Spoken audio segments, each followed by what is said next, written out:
Hi, this is Billie Jean King. This is Marion Bartoli. This is Bianca Andreescu. I'm Mats Wilander. This is Mary Carrillo. This is Pam Schreiber. This is Yannick Noah, and you're listening to the Tennis Podcast.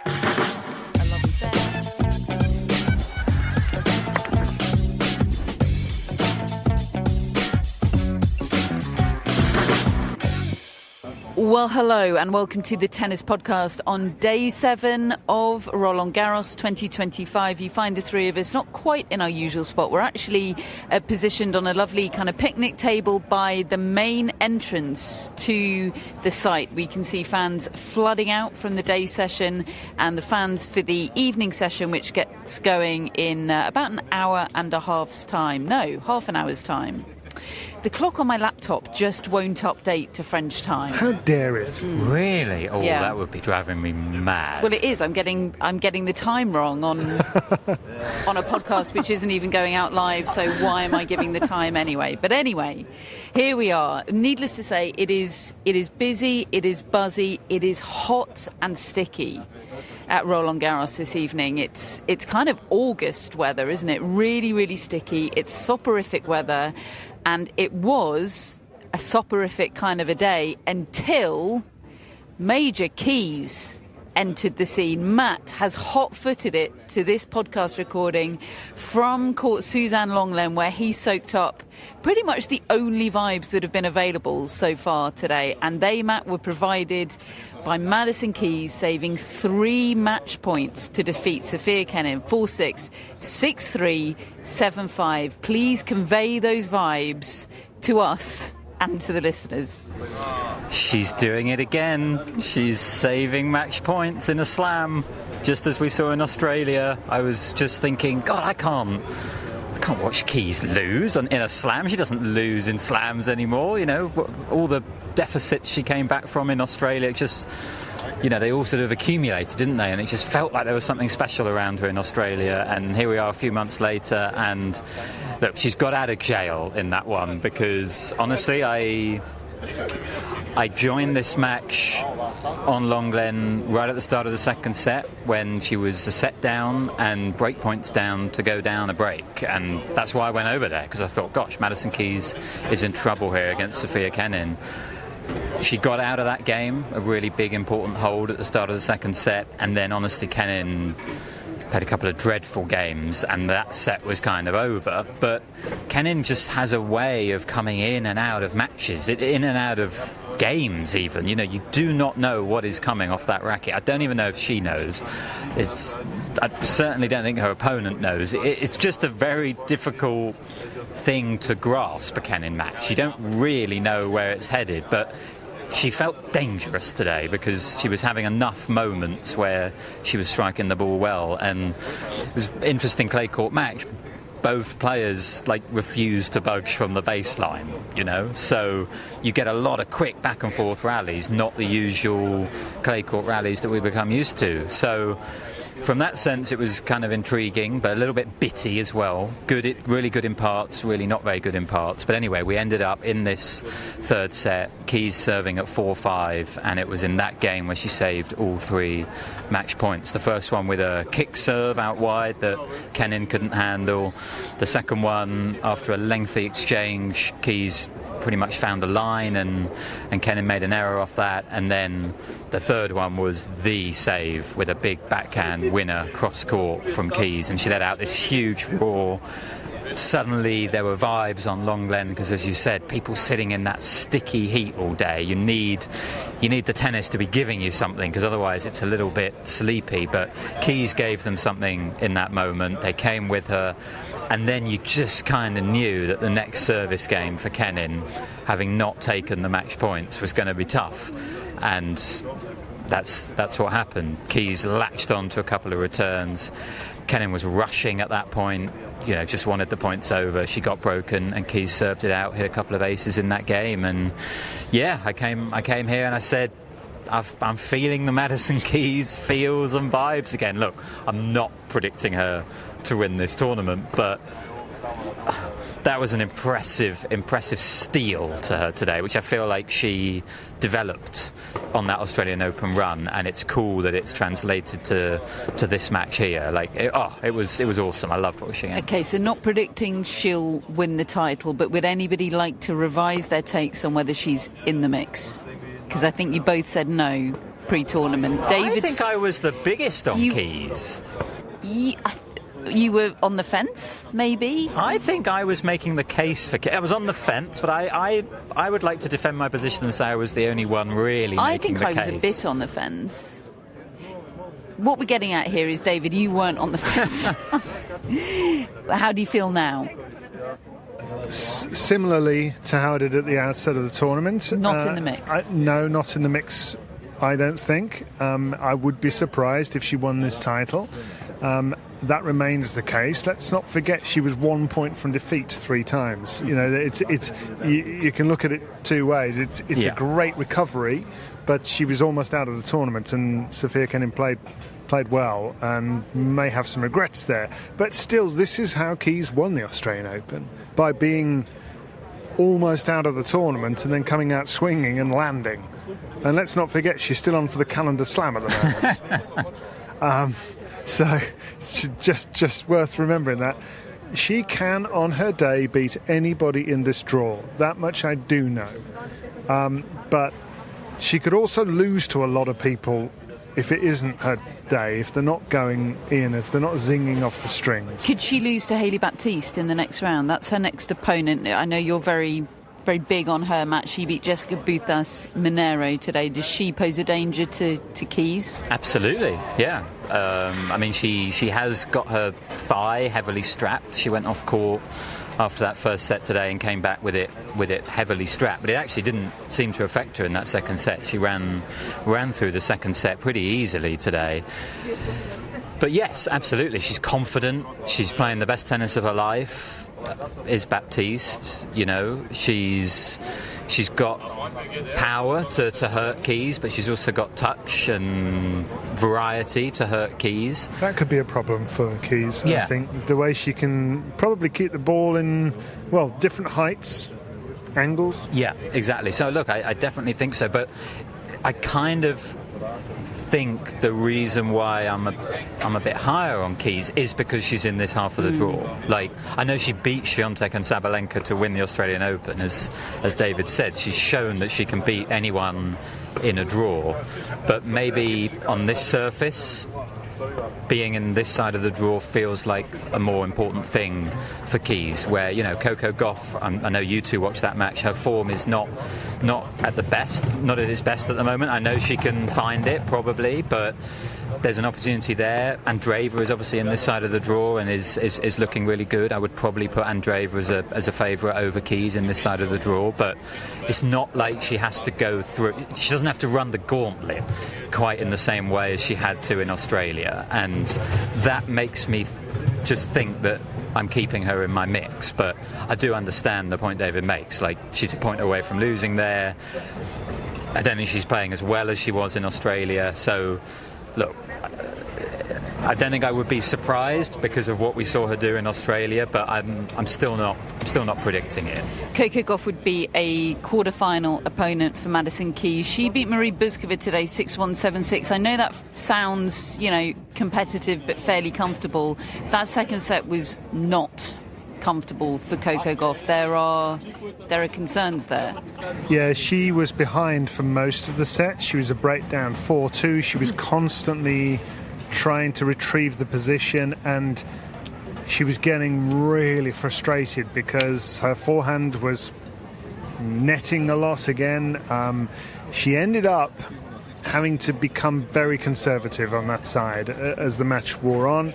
She went into that sort of lockdown mode. Buzkova is also good at that sort of thing, so the rallies were long and arduous at times, and you know, it wasn't supremely entertaining tennis because neither one of them was really going for their shots at that point, but it was compelling, and it was creditable to them both that they were just digging in the way they were, and it was a classic sort of Coco Gauff recovery, and she ended up getting back level, almost like a sprinter, staying on the shoulder and then hitting the front just in the nick of time. But I just think that the look in her face and in her eyes midway through that second set was somebody really concerned with how the game isn't quite happening at the moment, and maybe it's just temporary. Maybe she's going to play her way in and suddenly hit form. I think she's certainly capable of it, but she didn't look convincing really today. It's Alexandrova next for Gauff, Ekaterina Alexandrova, which Matt is grimacing at that prospect for Coco Gauff. She's a weird one. 2-2 over Veronika Kudermetova today.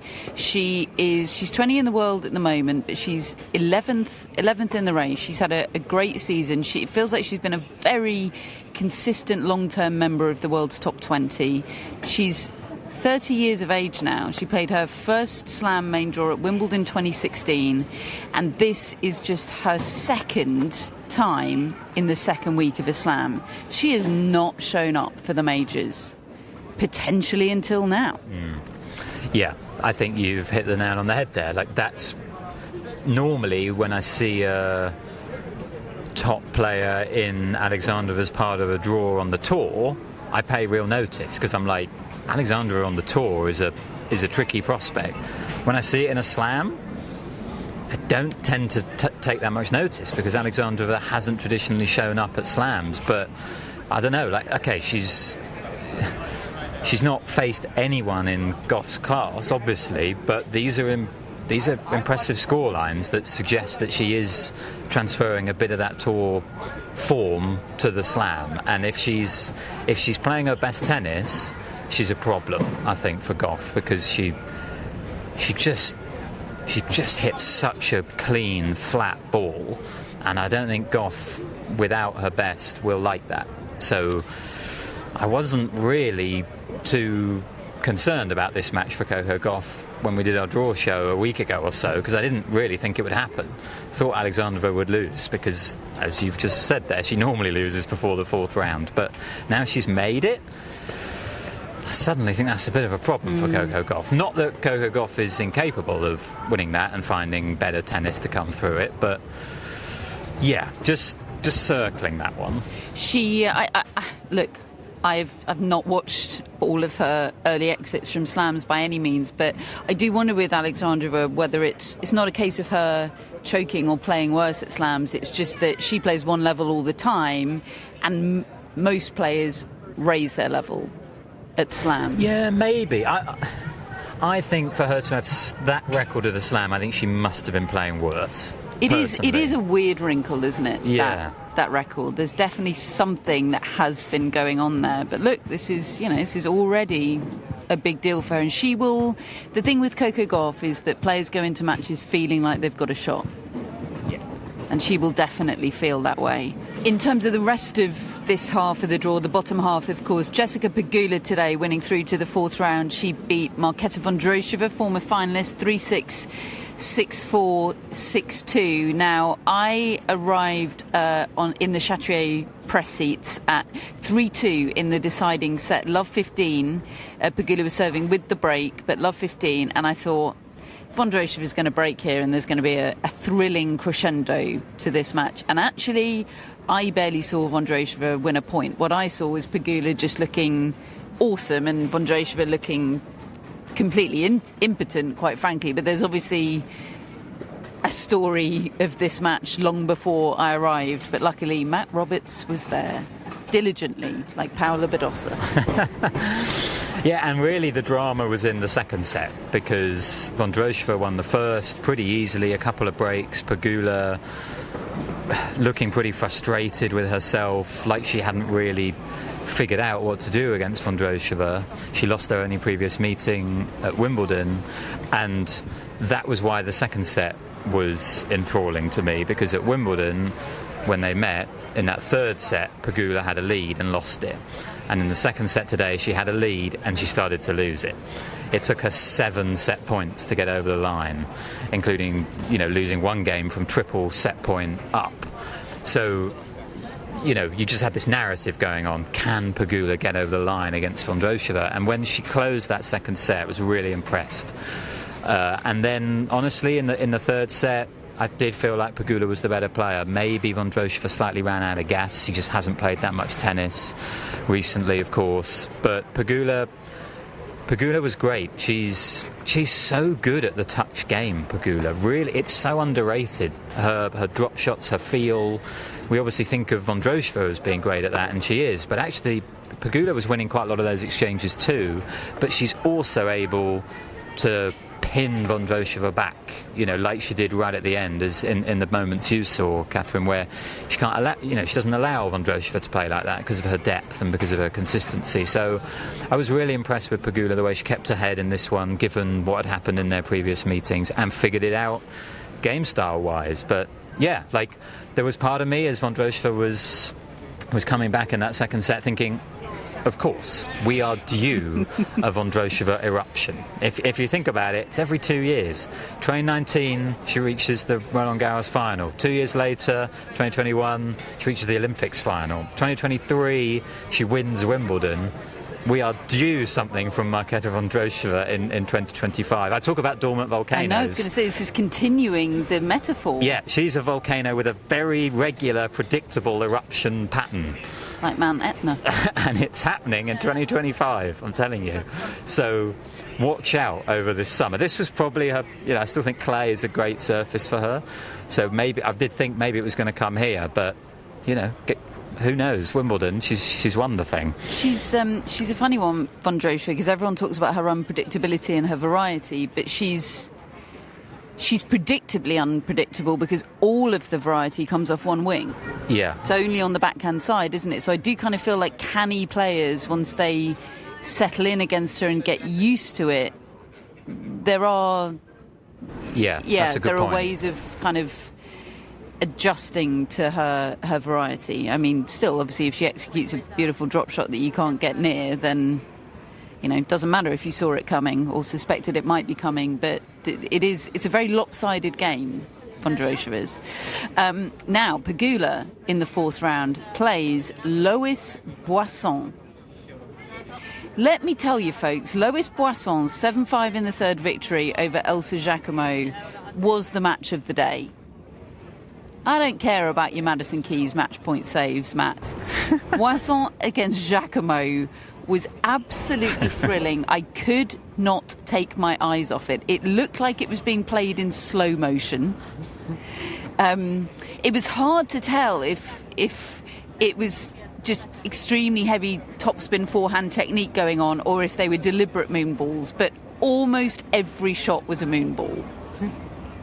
It was such a delicious throwback. Nobody could hold serve, certainly down the stretch. There was a 6-love set in there in the middle that Jacquemot randomly won, and Boisson was having trouble with her knee, her left knee, and it was that left knee that kept her out of Roland Garros last year. Pretty heartbreaking story by all accounts. It was due to be her Grand Slam debut, and she ruptured some ligaments in that knee pretty much on the eve of the tournament and had to pull out, and she's kind of been rehabbing it ever since. This is her first ever Grand Slam. She's only won one tour level match before this tournament, and she's won 3 at a Grand Slam. That tour level match was one in which she was accused of being stinky by Harriet Dart. What a career! What a year she's having. Yeah, she owes it all to Harriet. It was you guys were both on Longlen, I think, when this match was happening, and I was desperately alerting you to the fact that you needed to get it up on a screen. Did you manage to get it up on a screen? I did, yes. Did it deliver everything I was promising? Loved it. It was such a great recommendation. Were they moon balls, or was it just heavy topspin? I mean, I think they've both got some pretty odd, funky technique, haven't they? I think Boisson is the more talented player. Yeah. I think she's got more game. And as you said, I think the injury was kind of a bit of a leveler there. Like, it made this match as gripping. And I think the French crowd, my sense was, I only had one AirPod in, so I wasn't fully in it. But my sense was the French crowd was sort of cheering for everything. Yeah, it was great. Like, I think they didn't pick a side. They were just like, let's try and get this to a final set tiebreak. Yeah. Seemed to be the vibe. And Good tactic. I appreciated them for that. It was fun. And yeah, as you said, first Grand Slam main draw. She snuck through to the fourth round. Yeah, last great. French player standing. Yeah.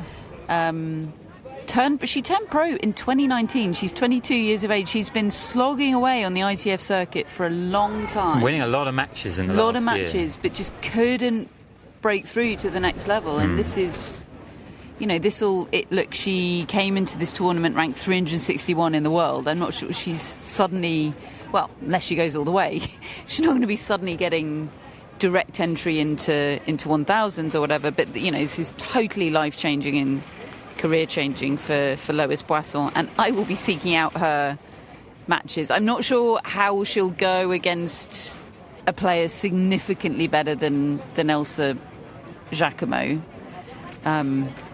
Like Jessica Pegula. But I will be tuning in to find out, that is for sure.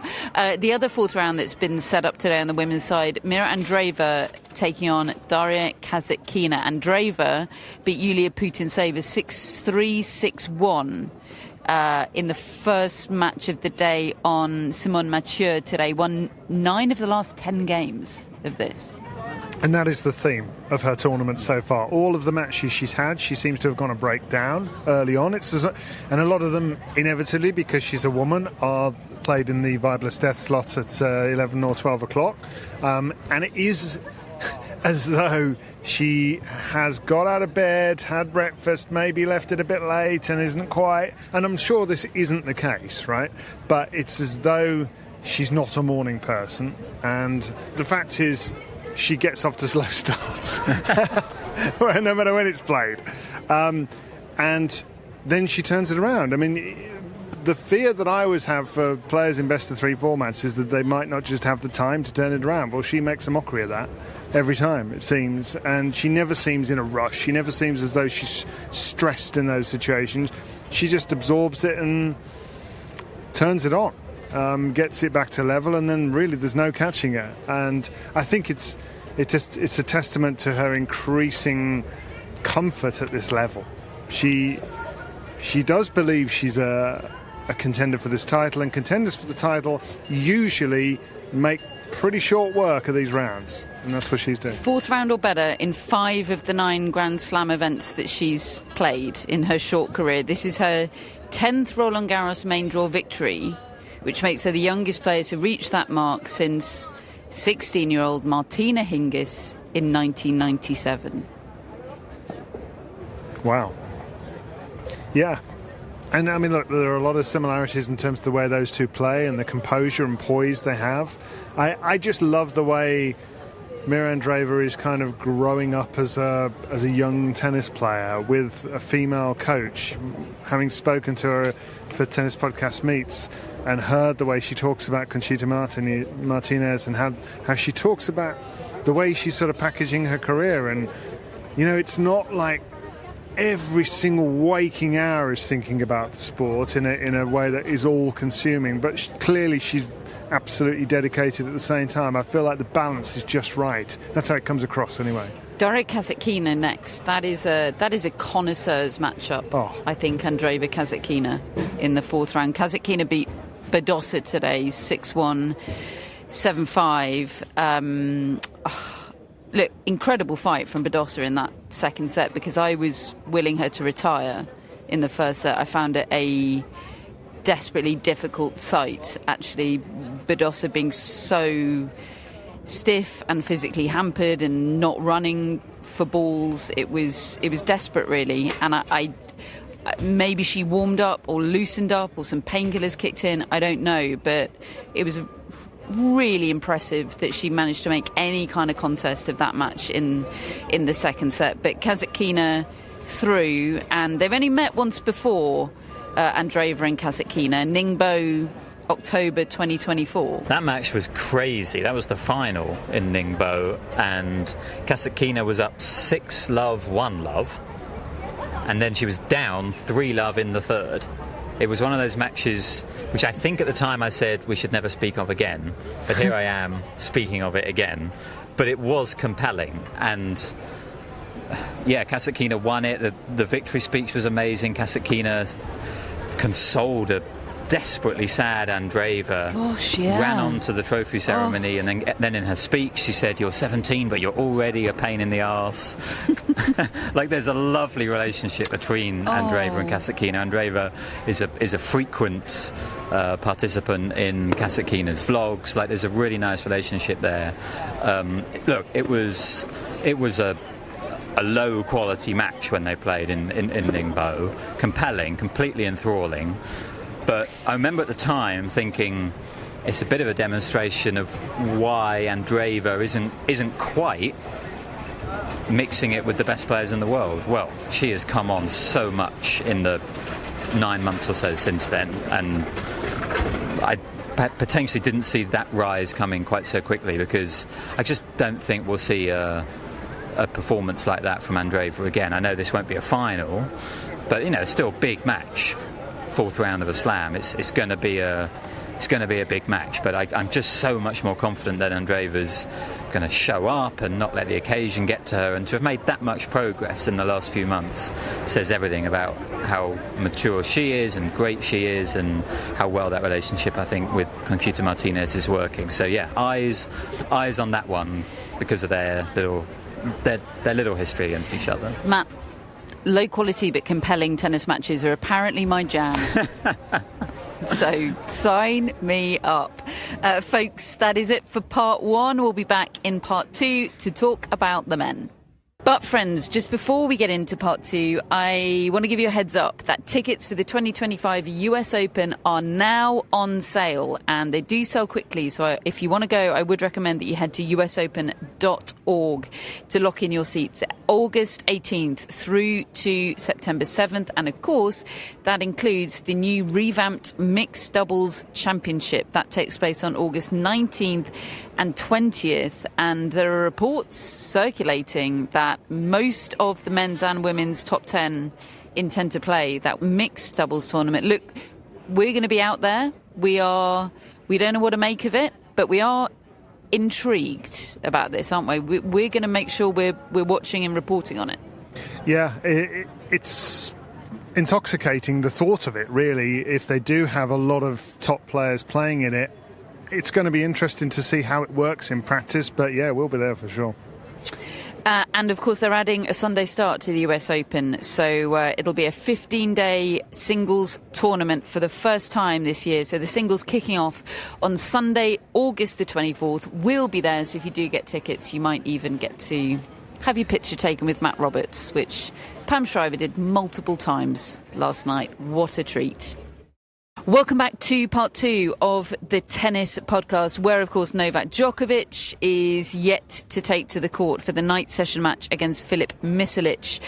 We will talk about that and his next opponent in part 3. Don't you worry. We'll start part 2, though, by talking about Jack Draper. He gave 18-year-old Joao Fonseca a schooling today in roasting heat out on Court Suzanne Lenglen. 6-2, 6-4, 6-2. You guys were both out there for this, braving the heat. David, you do look a little worse for wear. I hope it was somewhat worth it, despite your credibility now being in tatters. Yeah. Gosh, what a brutal 10 seconds for David. I can't really mount much of a defence. I think it's fair to say I may have gone a little bit early. Look, your defence, David, is that I pressured you to give a big prediction that would grab headlines, and I did. I ask, and you respond. So that, and I'm grateful that you did, David. It really did grab headlines. I'm getting lots of messages. So, if you're feeling a bit low and you're lonely, and you want some messages, say something like that and you get loads of messages. Anyway, look, you've got Brazil on side, David. Oh, well, that's good to hear. Brazil are with you. I still did go in today genuinely thinking Fonseca could and would win that match, because I think he I mean, look, aside from his just extraordinary talent, I do think he's a very natural player on a clay court. He's grown up on it, but I can't tell you how good Jack Draper was today. He was a man. Joao Fonseca was a boy. That's part of the story. You're talking about a 5-year age gap between the two.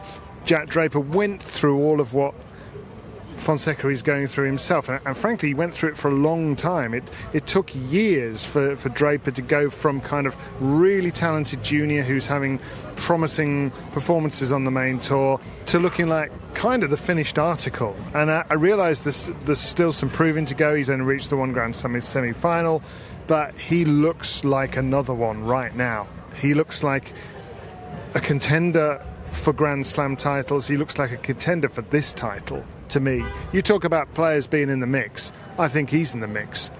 Based on what I saw today, his tennis, to give you just an idea of what he was doing, he broke for 3-1 in this match, and Fonseca is hitting the living daylights out of the ball. He's missing quite a few long because he doesn't have quite the same topspin on his shots that Draper does, but he was also landing quite a few. Draper was getting behind them and absorbing the power and sending it back in horrible positions. And then the moment Fonseca went inside out with his own forehand into the Draper forehand, Draper was just smoking winners down the line with the forehand as if it was easy. He said afterwards that he's learned how to play certain patterns within himself, and that's a wonderful position to be in. He wasn't having to extend himself physically, and I think that makes him really dangerous.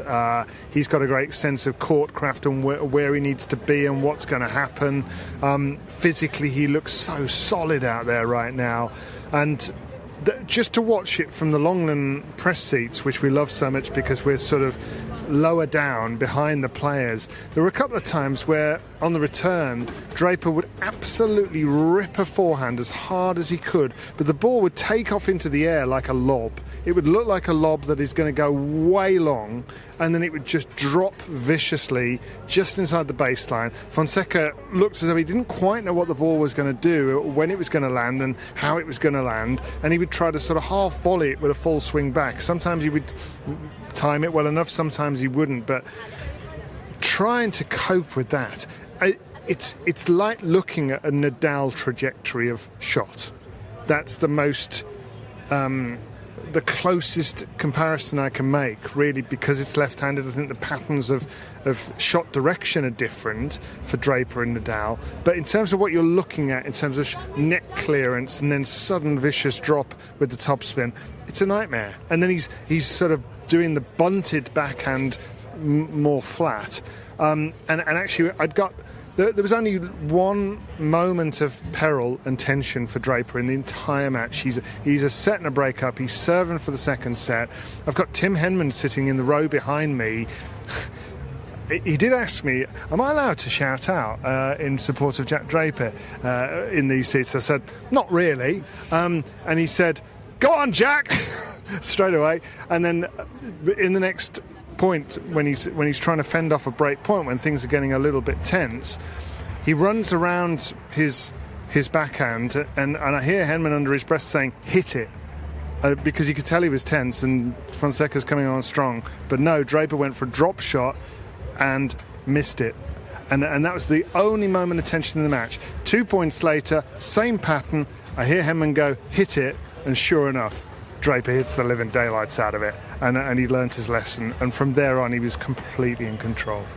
He looks like a clay courter, doesn't he? That's what's most striking to me. Like, him playing this kind of awesome tennis doesn't surprise me. Him doing it here on these true clay courts of Roland Garros, the way he slides into that backhand that he knifes cross court, the drop shot that he has. Okay, he missed that one, but it was a huge weapon for him today, the drop shot. I've got a friend that's trying to make drape shot happen.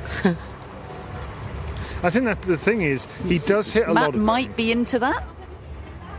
I think that's terrible. No. Oh, look, I'm not into it. What's the French one? I like the way the French describe it. Amorti. And That's not a nickname, that's the That's a shot of translation. death. Yeah. I mean, I think that's good, personally. I mean, they showed in the But it's not Monfils. Draper specific. Right? Yeah, I hate it. In the Monfils match, it was 10-0 drop shot winners in favour of Draper, and I think the point Henman would make is don't play them when you're tight. He plays them so successfully when he's loose, but it's difficult when you're feeling stressed. Yeah, and he made very clear in press, didn't he, that drop shots were a hot topic of conversation in press, and he made very clear that it is an instinct shot for him, that, you know, sort of as soon as he starts overthinking it, you know, it's not the same shot. And he said, I don't practice it. He said, the more I practice it, the worse it gets. Like, it's pure, just has to feel natural to me, which was very interesting. Yeah, all very interesting, hearing David's analysis there and those insights from Draper in press. And I think, you know, I got swept up by the scene on court 7 the other day when Fonseca was hitting the ball like a dream and made Hubert Hurkacz frankly look like an amateur with the ease with which he brushed him aside, and Fonseca's ball striking and the occasion was just incredible. I went into this thinking, kind of like David, I had a feeling Fonseca would win today, but so quickly I realised I was wrong. And It's like 3 games in. Yeah, You're looking like, at. I don't see how Fonseca hurts Draper, and Draper's hurting him. Yeah, and it happened in Indian Wells when they played as well, didn't it? You know, Draper won that match very easily too. And that combination of being able to soak up pace and have a sting of your own is an incredible weapon, because it allows him to play within himself, but it also allows him to dominate. Like, the two things that you're looking to do really on a tennis court. Yeah, that forehand down the line was just killing Fonseca today, absolutely killing him. Yeah, look, it was interesting. I find it interesting, David, that you say in the mix, because you had an interesting vantage point being on Longlen today, because Draper followed Sinner, and Sinner barely lost the game today. And you know, I know that Lehecka didn't exactly cover himself in glory in that match, but to me, the question is in the mix for this title, of course, but, you know, would you be surprised if he beat Jannik Sinner? And I suppose at this stage, I probably still would be, just because of how good Sinner is, but I feel like I often underestimate Jack Draper, and I probably should just stop doing that. I would be a bit surprised in that I would make Jannik Sinner the favourite for that match. I wouldn't be that surprised on the basis of what I saw today. I feel the same as you. I think you'd have to make Sinner the favourite. I think it would be almost disrespectful not to, given what he's done in the sport recently, the form he's clearly in right now. We'll come on to talk about that. But the way Draper hurts people on this surface, I don't think there's anybody that he can't hurt. Doesn't necessarily mean he'll win, but he is so powerful, so physically strong, and the technique on the forehand, nobody else has got that. The closest I've seen is Artifice, but he's doing it left-handed, and it's a heavy shot, isn't it? The weight of shot is... I do think a very big difference between Sinner and Fonseca is the movement. Sinner moves... He's just in a different level in terms of the way he covers the court to Fonseca. I think it's a big thing for Fonseca to improve. I think the mental element would be tough too. Absolutely. For Draper. I'm intrigued by that matchup and the friendship there. There was a question to Jannik Sinner about Jack Draper in press today before Draper had even won, and Sinner just was effusive about him. He's generally popular in the locker room, isn't he? But yeah, I am intrigued by that element and whether it blunts the fangs at all for Draper. And also the fact they spent a week practicing together on a clay court before this clay court season. Will the story be Draper beats Sinner in the quarterfinals and it was a terrible mistake for Sinner to spend a week giving him the perfect practice? I think it's possible. I also think it can go the other way. So there's a temptation to think that Sinner is just, he's just keeping his enemies close, and I think he's genuine about really liking Jack Draper. I think there is a real friendship there, but I think that we've seen in the past sometimes players are a little in awe of the player they hang out with. I actually think it can go the other way. Jack Draper could be getting used to, the company of Jannik Sinner, and the fact that he's maybe not that far away, maybe when he's in practice. I doubt if he is. Absolutely. Tough scene here for Alexander Bublik and Andrei Rublev, the next opponents for Jack Draper and Jannik Sinner, who stand in the way of that quarter-final that we've just previewed. Yeah, and look, Bublik is just a total one-off test for Draper. He very different game style to pretty much everyone. Is going to throw a lot of variety at him, and I think the extent to which that match is difficult for Draper will largely depend on Bublik's mood. And that's quite just a tough thing to prepare for or go into a match where that's the case. Bublik's been putting together a lot of wins on the clay this year. He was awesome in the last 3 sets against de Minaur. I didn't see his match today. So look, there'll be a lot of drop shots in that one as well, probably from Bublik, and sudden injections of pace. But also, he might just disappear for 4 or 5 games. So it's going to be very different for Draper, and I expect Draper to come through it. I do, but Bublik's just a little bit tricky, isn't he? Beaten him twice before, Draper. Once in 2024, once at Queen's in 2021. It's Sinner that takes on Rublev, who of course will have had 4 days off by the time they play, because Rublev was supposed to play Artifice today. Just on Sinner, I mean, he humiliated Jiri Lehecka today. There was a point in this match where David pointed at the screen and said this could ruin Jiri Lehecka, not just because of the scoreline. It was 6-love, 5-love at the time. Triple bagels had come up in the WhatsApp chat, but because of how Jiri Lehecka seemed to be responding to and handling that situation, it was extremely ugly, wasn't it? It didn't feel fun. No, and in that moment, I mean, there is something where you kind of think, oh man, I've only ever seen one triple bagel in my life, and that was Sergio Bruguera against Thierry Champion 32 years ago here, and Bruguera went on to win that title. But looking at Lehecka on the screen, I was thinking, actually, although that might be a fun stat, I don't really want you to have to go through that. And I went out to watch, and sure enough, he started to serve and volley relentlessly. It was like, nothing's working, I can't do anything toe-to-toe with this guy. He served and volleyed 6 times in a row, and he won just enough of the points. He turned into Maxime Cressy. Yeah, he won just enough of the points to manage to get a game. So he committed to it more than Ostapenko. Oh, it's incredible. Which was just one random. I'm watching it, I'm thinking, actually, you look quite good at serving and volley. But I think it was to try to control his nerves and not have to think about hitting ground strokes. Then in the third set, he actually was quite competitive in a lot of the games. It was better in the third set, but Sinner was still awesome. Yeah, Sinner described it as a very great performance from me today, which is pretty good assessment. But he was also very quick to point out and talk about the fact that he put in a very great performance against Casper Ruud in Rome, and the next set he played after that was a 6-1 set that Tommy Paul won against him. You know, obviously that was what I think a lot of people went into the room intending to ask about, and he brought it up before anybody could. You know, we've got recent evidence that, look, it means he's in great form and he's feeling good and he's conserved energy, but it doesn't mean he's going to keep thrashing anybody of any level in this fashion. And Rublev has beaten him before.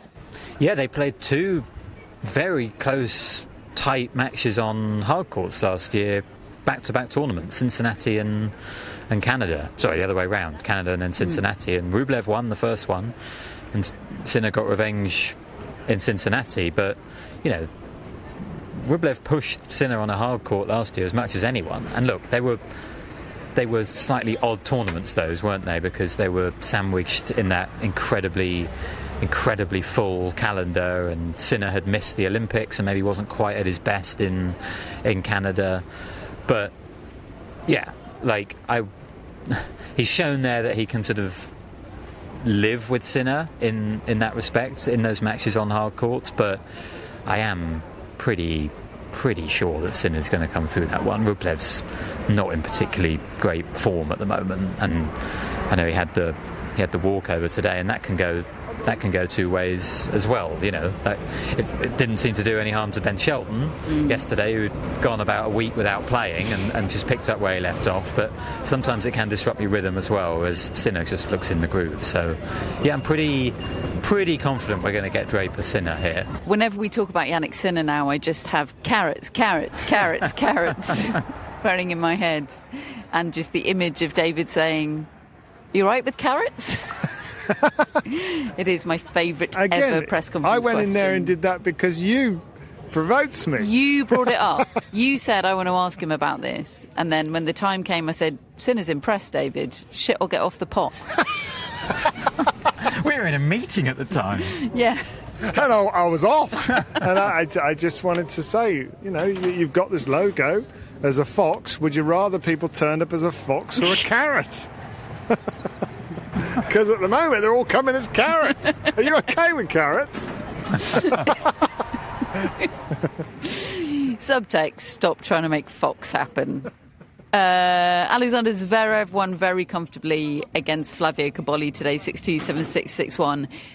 A very kind of predictable match. I think this one, Cobolli showed how good a tennis player he could be. I think if he had some of the fangs of Zverev and some of the commitment of Zverev, he's flaky at the moment. It's Flavio Cobolli. He's talented and flaky. He showed the two sides to himself in the first two sets. He does have this habit of playing a big match and kind of just not turning up, whether it's the stage of the tournament, whether it's the stage of the arena and the fans there, if it's the opponents. I always think back to a Rafael Nadal who was just nothing like his normal self anymore, I think in Barcelona last year, and Cobolli comes out and he was terrible. I mean, Nadal beat him, and it was a pale imitation of Nadal, and yet he still won. And we've seen a few like that from Cobolli, and he was like that today. Maybe it's just nerves. He was 4-1 down within about 10 minutes, double break, loses the set, and then second set, things change, and he played really, really well. He was a breaker serve up twice, and you're looking at game to game and thinking, actually, you can hurt Zverev. You've got a good enough baseline game. You've got a big enough forehand, a bit like Francisco Cerúndolo, and he should have won the set. But you've got to credit Zverev. That is what Zverev does so well. He plays even keel tennis. That when he's at his best, he just keeps on coming. It's not spectacular. He doesn't outplay people, but he's always there, and you better be on it. And Cobolli couldn't cope. He couldn't cope in the end, and he lost it on a tiebreak. Talon Griekspoor next for Zverev, who needed 5 sets to beat Ethan Quinn today. Not the ideal preparation for playing a very fresh Alexander Zverev, but he was, 4-1 up against him, double break in the 5th set last year. So for the match when they played in Munich a few weeks ago. And beat him in Indian Wells, didn't he? So they've had a lot of epics, those two recently. Zverev was joking about that in press, I play him every week, that sort of thing. He's certainly dangerous, Griekspoor, but I think he still has it all to prove. Finally, on the men's side of things, we had Artur Fils into press this morning. Obviously, we reported in part 3 tonight that he had to withdraw ahead of his third round match with Andrei Rublev. He told us this morning that it's a stress fracture in his back, in his L5 vertebrae, so his lower back that he's got, and he said Wimbledon is in doubt. I know about stress fractures in the L5 vertebrae. Don't play Wimbledon, Artur. It's a desperate disappointment, and he has points to defend, of course, from Wimbledon, 4th round points, but my God, I hope he doesn't play, because that can affect your whole career if you don't. There's no way around a stress fracture other than rest. And what Paula Badosa is dealing with is a stress fracture that never healed properly. This is serious stuff at an important stage of his career, and he doesn't need me telling that. I'm sure he's got the right medical professionals, but I also know the pressures on these players, and that he's ravenous, isn't he? It'll be desperately disappointing for him not to play, but I just hope he's not tempted into doing something silly. So I agree. We'll miss you, Arthur, but see you hopefully on the US hard courts in a few weeks' time. That's it for part 2. We'll be back in part 3 to wrap up the night session and to talk you through tomorrow's order of play. Welcome back to part 3 of the tennis podcast, where it's now 20 past 11 in the evening. We've eaten our dinner. We've watched Novak Djokovic beat Filip Mislic very handily. And we've watched Paris Saint-Germain finally win the Champions League. If you can hear fireworks going off in the background and the honking of horns, that is the sound of jubilant celebrations in Paris. They do love a honk in Paris, don't they? Yes, that featured throughout our walk home from Roland Garros this evening. And in fact, there was a lot of street activity, wasn't there, with the blue and red shirts of Paris Saint-Germain and fans everywhere. Yeah, we walked home during the first half of the Champions League final. And there were no, I mean, it's consumed the city, hasn't it? It's unlike London in this. I know there are other football teams in Paris, but Paris Saint-Germain are a very dominant team here. So it does feel like their being in the Champions League final has totally taken over this city. And obviously this particular part of the city, because the Parc des Princes, neighbours, Roland Garros. I've just seen that Roland Garros have put up they've got a lovely artwork post on Instagram saying congratulations to our neighbours, Paris Saint-Germain. There were lots of men on scooters in Paris Saint-Germain kit honking their way down the street, which, fine, good luck to you, have a good time. But if you're that big a fan, why aren't you watching the game? That's a good point. Anyway, to the tennis. I was going to say I had a lovely chat with a policeman. We watched the second goal on his phone. Honestly, I thought we'd lost you, Matt, to this chat. Yeah. He looked like he wanted to start a podcast with him. He asked me who I support, and I had to explain that Fulham are not in the Champions League. And probably never Glad he will didn't be. ask me and David. Had he heard of them? Yeah. Oh. He had, actually. Yeah. He said he liked Arsenal in London, which was a blow. I wonder whether he's just being polite. Right, we're putting off talking about Djokovic beating Mislic, aren't we? Because there ain't a whole lot to say here. I mean, cracking effort from Mislic to qualify, reach round 3 of Roland Garros. But let's be honest, it's a dream draw for Novak Djokovic. He's looking to play his way into this competition, conserve energy at nearly 38 years of age, and yeah, he couldn't have scripted his first week better, really. No, he couldn't. I think that's the most important point, really. A lot of his Grand Slam attempts have been derailed by injury, or I don't think he necessarily runs out of gas. It's more the injury, but it's the wear and tear on the body. I mean, he's asking a heck of a lot of a 38-year-old body. But he is so supremely fit and agile still. But this draw is favourable to him. And he is the master at making the most of that and dissecting these players and putting them off balance, winning matches efficiently, and knowing that he's going to have to come through some massive tests in the latter stages of this tournament if he's going to win it. But he's doing everything he would want to do right now.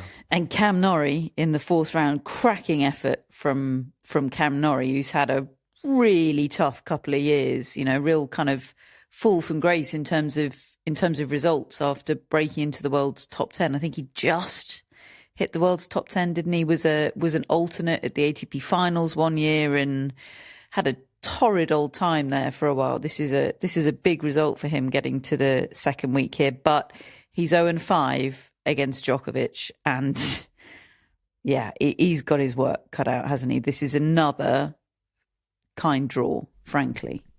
Oh, for sure. Yeah. I mean, they did meet just last week, didn't they, in Geneva in the semi-finals there, did Norrie and Djokovic. And Norrie got a set. He won the second set on a tie-break, but it was a rare tie-break that Djokovic let go that day. And then he absolutely raced through the third set. And yeah, look, McDonald, Mute, Mislic, Norrie to get to a Grand Slam quarterfinal is, yeah, you've already used the words absolute dream draw for Novak Djokovic here, because he, you know, even with the title in Geneva, I still think he needed something like this really to help him, so he's got the reserves for later in the tournament as much as anything. You know, we've seen a couple of his Grand Slam runs in the last 18 months or so derailed by the fact that he's got injured or he's emptied the tank.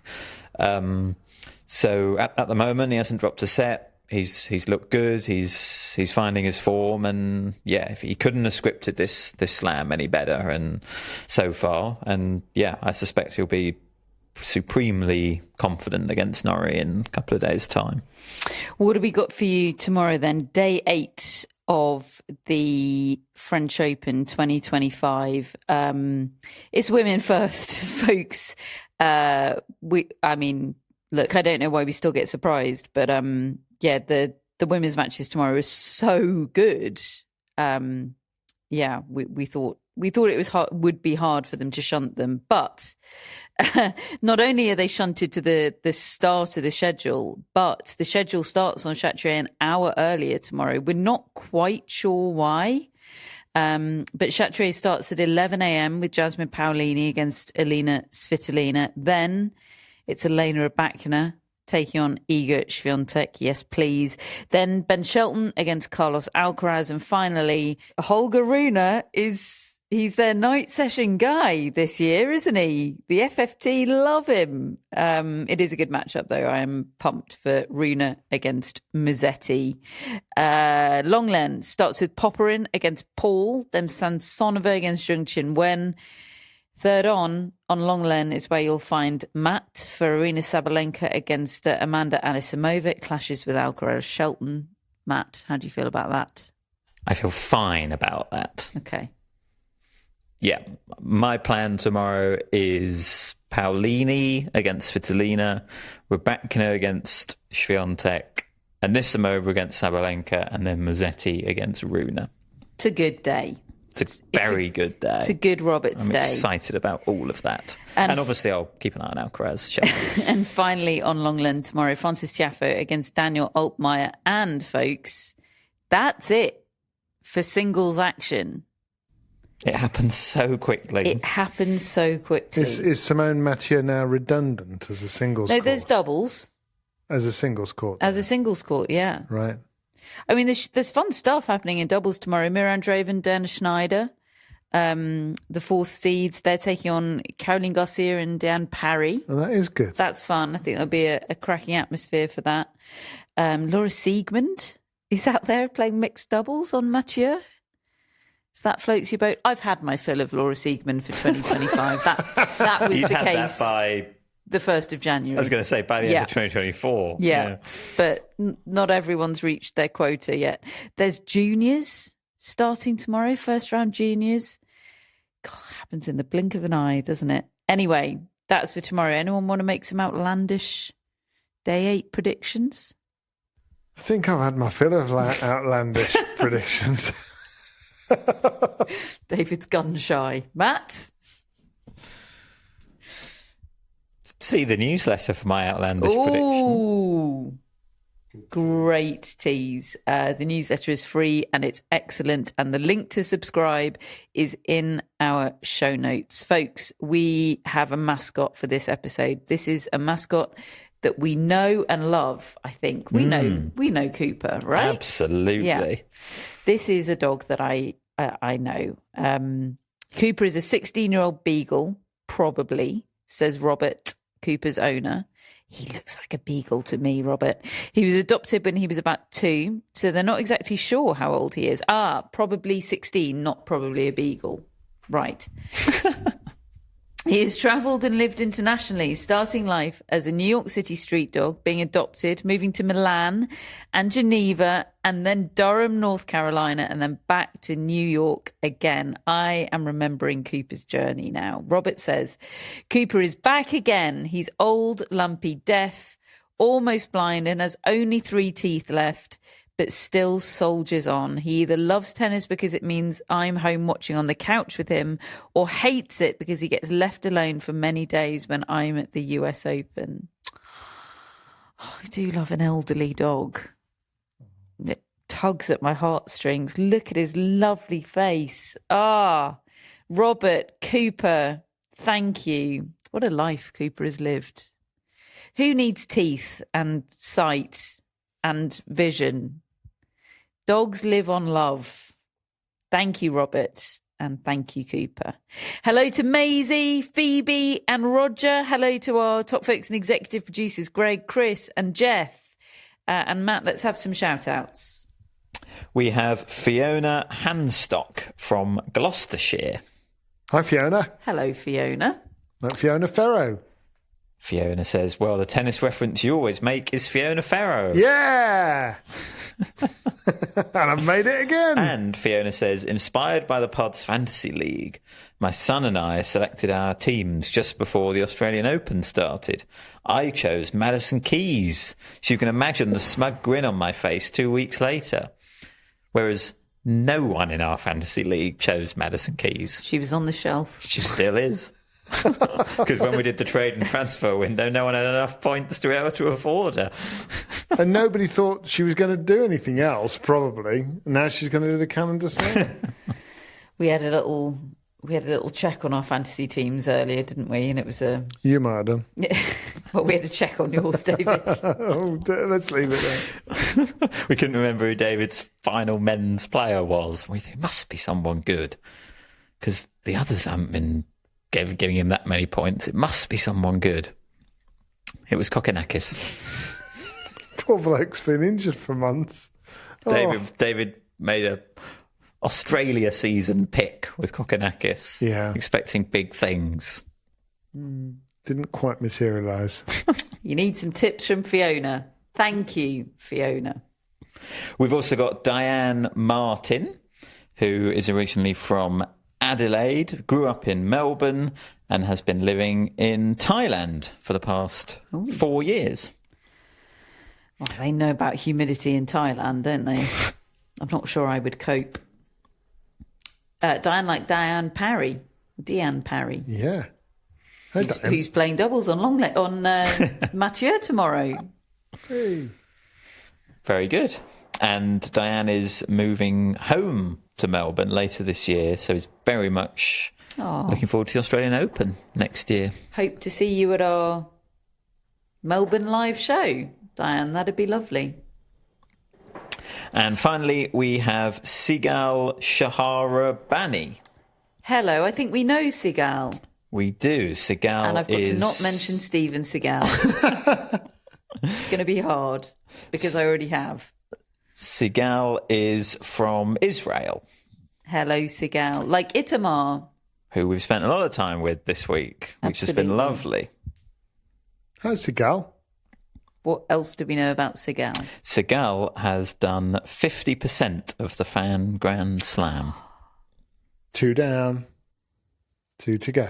We met lovely listener Priya earlier, who we've met before, and in fact met before at the Australian Open earlier this year, and she is on for the calendar Fan Slam, which is quite something. Yeah. She thought, once I've done Australia, I might as well do them all. What There's an attitude. also suggestions that she might do the slam of our live shows. What a hero. Sigal, it sounds like you're on your way to competing the career Fan Slam, which is really a really great thing to aim for, I think. So thank you very much for your continued support of the Tennis Podcast and Steven Sigal. There, I've mentioned it. Thank you to all of our friends of the Tennis Podcast. Thank you to the Athletic Podcast Network, of whom we are proudly a part. We're available wherever you get your podcasts. That includes YouTube. If you'd like to become a friend of the pod and get access to all of our bonus content, get access to the Barge and get ad-free listening, then the link to become a friend is in our show notes. Thank you for listening. We'll speak to you tomorrow.